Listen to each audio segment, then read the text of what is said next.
tulemast kanalile Wild64. Et vahepeal on siis sellest hunnikust juppidest sealt laua pealt siis kokku saanud mootor ja juba on ta siis ka teisipidi jälle lahti võetud, aga lahti ma võtsin ta just sellepärast, et kuna siin sai tehtud rida uuendusi, mida ma ei ole nagu varem teinud, et lihtsalt vaadata, milline on siis nagu tulemus, sest et mootor on nüüd siin töötanud. No mitte küll väga palju, aga siukene tund aega ja peale. Ja tiksunud siin tühikäigul ka.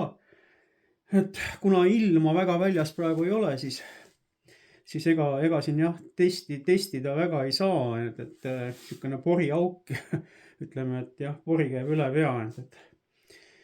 Et eks see põhi siis siukene häälestamine ja viimistlus jääb siis nagu järgmise aasta kevadesse, siis kui ilmad jälle ilusaks lähevad ja teed ära kuivavad. Et siis annaks nagu sellele mootorile nagu viimase liifi. Aga muidu ütleme nii, et mootoril jõudu on, pöördeid läheb, esialgu nagu siin näete, originaalkarbuss, täiesti puurimata, tegemata, kõik on täiesti originaal. Isegi see õhupuhastaja on siin originaal otsas. Tahomeetrit mul siin küljes küll ei ole, aga noh, siuke kõrva järgi mingisugune 8000 pööret siit tuli kenasti on. Ja ütleme, et siukene väändemoment on täiesti olemas ja siukene mõnus on. Et tunda on, et siin on nagu mingi pikema käiguga asi natukene nagu sees. Oota. Kolb on siin jah kenasti juba tahmaseks värvunud. Peal on ka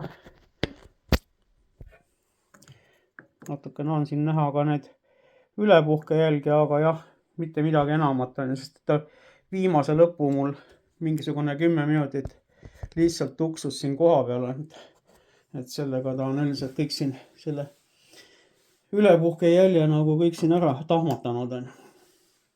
Nii, siis silinder ja silindri pea siis siukene, siin on siukene küllaltki siukene ühtlane jälg, mis näitab, et ülepuhked on võrdsed. Ühel pool on küll siin väikene erinevus on, et seda peab nüüd veel silindrisest vaatama ja otsima, milles seal asi on. Aga noh, ütleme niimoodi, et põhimõtteliselt on see täiesti tehase silinder. Siin ma neid ülepuhke aknaid absoluutselt ei puutunud on ja ma lihtsalt valisin paljude seast lihtsalt selle ühe siukse enam-vähem silindri välja, millel olid siuksed ühesugused aknad ja mis ka avanesid nagu enam-vähem ühel ajal. Ja edasi oligi nagu mõte see, et ma ei hakka neid aknaid üldse mitte midagi puutuma, vaid jätan nad originaali, ainult siis valan need uued kanalid ja kanali põhjad ja siis need vaheseinad sinna.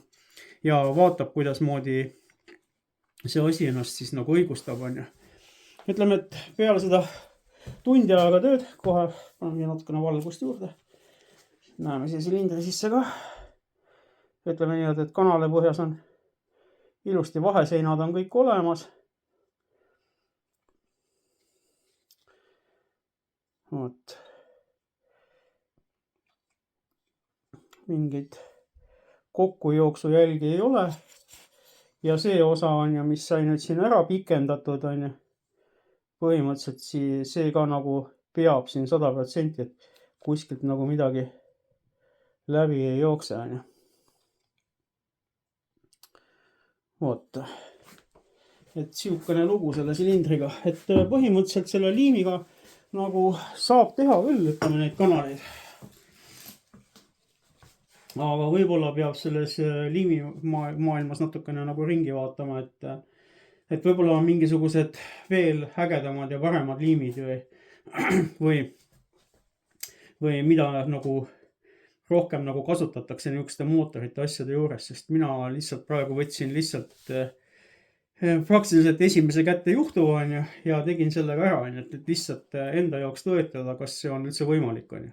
Aga nagu näha, siis on see võimalik on ja edasi on vaja lihtsalt see tehnoloogia nagu lõpuni ära täiustada ja siis saab juba selle asjaga nagu edasi minna. Nii, siis siduri panin siia ka paika koos selle laagriga. Ja ütlen ausalt, et nii vaiksed sidurit nagu see, mul ei ole mitte ühelgi võrril olnud, et enamasti ikka alati kõik kolisevad aga see on täitsa vait nagu sukk on, et mõni natukene hammasrataste vingumist, see on nagu loogiline, aga üldiselt ei mingit kuradi kollamist ega mingit siukest janti, et, et selle laagriga jah, selle siduri saab täitsa heaks on ju. Aga jah, ütleme, et see, kuidas seda laagrit sinna nüüd ära kinnitada või need asjad ära fikseerida, et võib-olla sellest ma räägin siis nagu kunagi edaspidi, aga või siis jääb see lihtsalt iga meistri enda lahendada, kuidas ta sellest olukorrast nagu välja tuleb. Et teinekord ongi niimoodi varem, et igaüks mõtleb oma lahenduse välja ja siis vaatame, kuidas kellelgi välja tuli ja siis teeme ühe normaalse lahenduse. Aga jah, üldiselt mootor sai tehtud ja nüüd te olete näinud, mis siin sees ka on, et kuidas sai siin nagu peale tunde aega tööd nagu välja näeb. Et jah, et ega siin kohal ei olegi rohkem midagi nagu öelda, et eks me siis kohtumine järgmine kord on, kui jälle on midagi on näidata ja kui on millegist nagu rääkida on. Et kui on mingeid küsimusi või arvamusi, siis allpool kommentaarid on olemas, et andke aga tulla, et ma kõiki loen ja kui saan ja oskan, siis vastan ka, et midagi niisama kaotsi kuskile ei lähe. Aga jah, et aitäh, et vaatasite seda video lõpuni ja kõike head, et kohtume järgmine kord.